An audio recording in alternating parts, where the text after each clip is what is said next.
ప్రధానమంత్రి గారు పార్లమెంట్లో ఒక బిల్లు పెట్టారు. వాళ్ళందరూ ఏమిటంట, ప్రధానమంత్రి, మంత్రులు ఇటువంటి వాళ్ళందరూ 30 రోజుల పాటు జైల్లో ఉంటే వాళ్ళ పదవులు ఆటోమేటిక్గా రద్దయిపోతాయని చెప్పేసి పెట్టారు. 11 సంవత్సరాలు అయింది ప్రధానమంత్రిగా, ఆయన జ్ఞాపకం రాలా.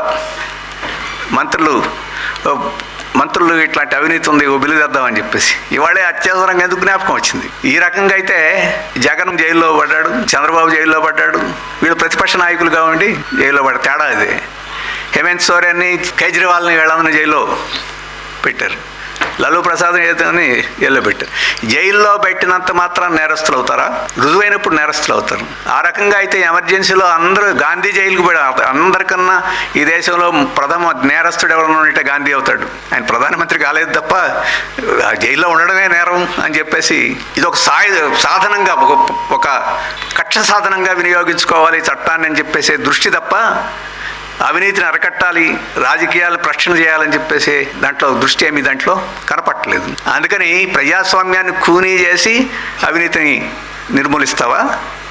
ప్రజాస్వామ్యాన్ని రక్షించుకుంటూ అవినీతిని నిర్మూలిస్తావా? హిట్లర్ కూడా అదే చెప్పాడు, నేను అవినీతి నిర్మూలించడానికే రాజకీయ పార్టీని ధ్వంసం చేస్తున్నానని చెప్పాడు. రాజకీయ పార్టీలు అవినీతి పరం అయిపోయినాయి. ఆ రాజకీయ పార్టీలు లేకపోతే అవినీతిని ఈ రాజకీయ పార్టీలు ఆశీర్వదించడానికి ప్రదర్శిస్తున్నాయి, అందుకని వాటిని రద్దు చేస్తున్నానని చెప్పన్నాడు. అలాగే ఈ చాలామంది యోధులు వీళ్ళందరినీ నాశనం చేస్తే చాలామందికి ఉద్యోగాలు వస్తాయని చెప్పాడు. లక్షల మందిని ఓసుకోతకు వస్తే ఉద్యోగాలు వస్తాయని చెప్పాడు. వీటన్నిటి కోసం ప్రజాస్వామ్యాన్ని వీటిని వదులుకుంటామా?